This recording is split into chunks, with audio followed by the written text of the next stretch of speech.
વાર્ષિક પ્રીમિયર કાર્યક્રમમાં પધારેલા મંચસ્થ મહાનુભાવ, વાલી મિત્રો, ભૂતપૂર્વ તાલીમાર્થી ભાઈઓ બહેનો, હાલમાં તાલીમ લઈ રહેલા તાલીમાર્થી ભાઈઓ બહેનો, સૌને મારા નમસ્કાર. હું મારી વાત 3 તબક્કામાં કરવા માંગુ છું. એક તો પહેલા મારો પરિચય આપીશ, ત્યારબાદ અહીં મેં બીએડ દરમિયાન 1 વર્ષ જે અનુભવ કરેલા છે, એ વસ્તુ શીખ્યો છું એ વાત કરીશ. અને ત્રીજી વાત, એ કરેલા અનુભવો જિંદગીમાં કેટલા કામ લાગે છે તેની વાત કરીશ. 3 તબક્કામાં મારી વાત કરવાનો છું. પહેલા તો મારો પરિચય આપું. સૌપ્રથમ તો તમારા જેવો જ 1989-90 એટલે કે 34 વર્ષ પહેલાનો તાલીમાર્થી વિદ્યાર્થી છું. નામ છે પ્રતીક પ્રવીણભાઈ વ્યાસ. બીએડ કર્યા પછી 3 વર્ષ દાદરાનગર હવેલીની હાઈસ્કૂલમાં વિજ્ઞાન શિક્ષક તરીકે કામ કર્યું. ત્યાર પછી 31 વર્ષથી વ્યારા તાલુકાના કસ્તુરબા અધ્યાપન મંદિર બોરકડીમાં અધ્યાપક તરીકે કામ કરી રહ્યો છું. હવે બીએડમાં આવ્યો તે પહેલાનું મારું પર્યાવરણ શું હતું તેની વાત કરું. નઈ તાલીમમાં ભણેલો નહીં, નઈ તાલીમ વિશે કશું જ જાણતો નહીં એવો વ્યક્તિ એટલે પ્રતીક. જન્મથી બીએસસી સુધીનું શિક્ષણ શહેરમાં લીધું. બીએસસી પછી પણ આઈપીસીએલ જેવી વડોદરાની કંપનીમાં નોકરી તરત જ મળી ગઈ. પણ મનમાં શિક્ષકનો જીવ હતો. સરકારી સરસ મજાની નોકરી છોડી દીધી અને મારે શિક્ષક બનવું છે તે મનમાં હતું. એવામાં મારા ઘરની પરિસ્થિતિ પણ એવી થઈ અને મારે અહીંયા ગાંધી વિદ્યાપીઠ વેચીમાં સ્નાતક અધ્યાપન મંદિરમાં અભ્યાસ કરવાનો થયો. ત્યારથી મારી આખી જિંદગી બદલાઈ ગઈ છે. હવે મારી બીએડ દરમિયાનના જે અનુભવો છે તેની વાત કરીશ. અહીંનું વાતાવરણ એકદમ અલગ હતું. હું જ્યાં ઉછર્યો, જ્યાં મેં શિક્ષણ લીધું, એના કરતાં એનું વાતાવરણ સાવ અલગ. ખાદી, ખેતી, કાંતણ સાથે ક્યારેય મારો નાતો રહ્યો નહોતો.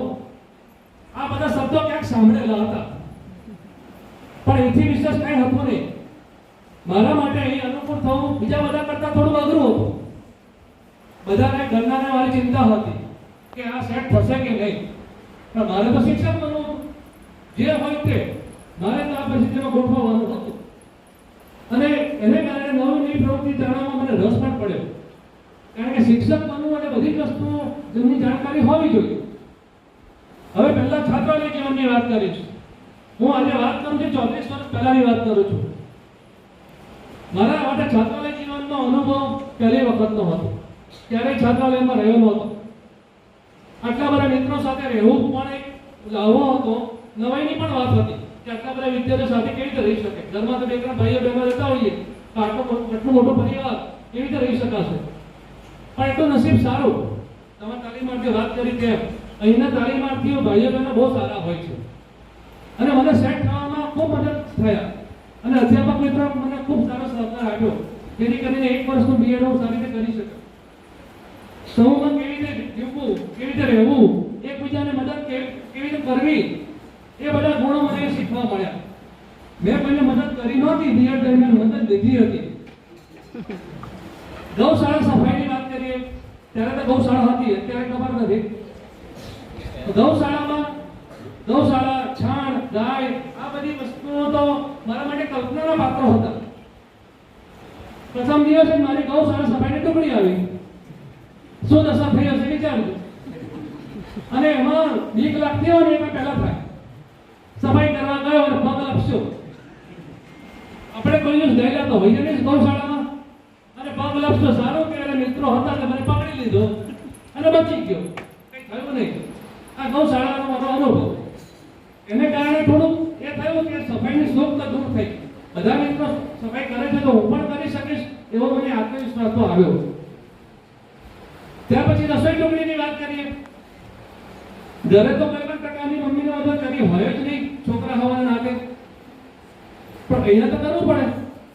એમાં પણ રસ જાગ્યો કે છોકરીઓ સરસ મજાની રોટલી ઘોડો બને છે તો મારાથી કેમ નહીં થાય. આ લોકો કરે તો મને આવડે કે નહીં. તેના માટે થોડો પ્રયત્ન મારે વધારે કરવો પડ્યો. પણ છેલ્લે વર્ષના અંતે સરસ મજાની ગોળ રોટલી તો બનતો થઈ ગયો. એના માટે મેં થોડું વધારે શ્રમ કર્યો. મારી ટુકડી નહીં હોય તો પણ રસોડામાં જતો. કોઈ ના તો નહીં પડે ને, મદદ કરવા કોઈ ના તો ના પડે. હું મારું કામ કરી લેતો, રોટલી કરવાની પ્રેક્ટિસ કરી લેતો અને એમ કરતા કરતા તમે સારી રીતે કર્યું, આજે પણ કરી શકો છો. ખેતીની વાત કરીએ તો શહેરમાં રહ્યો હોવાની ખેતી તો કેવી એ તો કઈ ખબર જ ના હોય. મને પ્રશ્ન વધુ થતા કે ખેતીમાં શું થશે, કેવી રીતે થાય, ચણા કેવી રીતે થતા હશે. તો મારા મિત્રો બિયારસ મિત્રોમાં મજાક ઉડાડે. ચણાનું ઝાડ થાય, ચણા પર ચડવું પડે, એક એક ચણો તોડવો પડે, કેરી તોડીએ કે નહીં? એમ હા, તો પછી હે હશે. પણ પછી મને સમજાવતા કે આ રીતે ન થાય. મિત્રો સારા હતા. આ મારી સ્થિતિ હતી ખેતીમાં.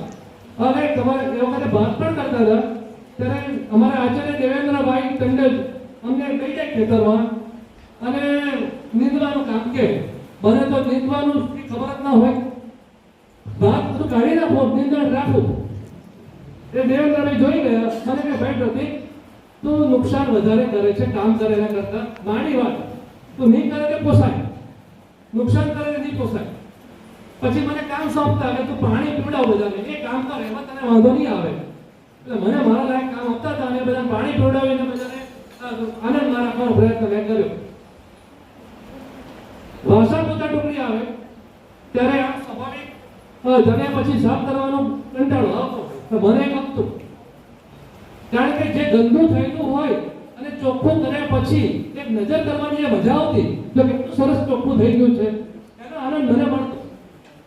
એટલે મને વાસણ પોતા ટુકડી પણ ગમતી હતી. સ્વ-અભ્યાસી પ્રવૃત્તિ તો ઘણી બધી આજે પણ થાય છે, પહેલા પણ થતી હતી. એમાં એક વર્ષ દરમિયાન ખૂબ પ્રવૃત્તિ અમે પણ કરેલી. એમાં કેવડિયા કોલોનીમાં અમને વૃક્ષારોપણ કાર્યક્રમ માટે એક અઠવાડિયું લઈ જવામાં આવ્યા હતા. વર્ષના વરસાદના વૃક્ષો રોપવા અને ડુંગર ઉપર પણ સરસ મજાની કામગીરી બધા મિત્રો સાથે મળીને કરી. પછી બુટવાડામાં ચોતરો બનાવવાનો હતો, તે અમે બીએડમાંથી લઈ ગયા કે આનું તમે ખોદકામ કરો અને ઓટલો સરસ મજાનો બનાવો. પણ આજે પણ ઓટલો જોઈને આનંદ અનુભવાય છે. આ મેં કર્યું છે એનો આનંદ આજે અનુભવ થાય છે. શિક્ષણની વાત કરીએ તો અહીંયા ઔપચારિક શિક્ષણ કરતા અનૌપચારિક શિક્ષણ અમને વધારે મળ્યું છે. વર્ગ શિક્ષણ કાર્ય વખતે બહુ ઓછું થતું હતું, અત્યારે થાય છે પણ અમે હતા ત્યારે એટલું બધું વર્ગમાં પીરિયડ ચાલે એવું નહોતું. સ્વ અધ્યાયન વધારે હતું.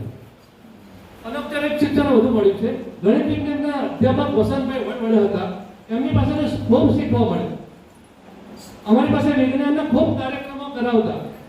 ડોક્ટર વિક્રમ સરાભાઈ સાયન્સ સેન્ટરમાં ગણિત વિજ્ઞાનના તાલીમાર્થીઓને તાલીમ લેવા માટે મોકલ્યા હતા. અવિષિકા પ્રોજેક્ટ હેઠળ પણ ખૂબ કામ અમારી પાસે કામ લીધું. સાચું કહું મિત્રો તમને લોકોને બીએડ વાળાને, વસંતભાઈ ત્યારે અમને ગમતા નહોતા. કામ કરાવે તો કોઈ ગમે ન જ ગમે ને. અમને પણ નહોતા ગમતા. અમારે ફરિયાદ કરતા પ્રિન્સિપાલને, આ વસંતભાઈને જરા કોને જરા કામ ઓછું કરાવે. પ્રિન્સિપાલ કે નહીં બરાબર છે. એ પાછા વસંતભાઈ પક્ષ કે છે એટલે અમારે કોની પાસે જવું? નહીં. હા, એટલે છાના મને કરે કરતા હતા કે કરવું જ પડે. પણ એ વસંતભાઈ આજે યાદ આવે છે મિત્રો. અંજના બેન તમને પછી યાદ આવશે. આજે તો યાદ આવતા હશે પણ કદાચ ઝઘડા લાગ્યા હશે પણ એ પછી યાદ આવશે.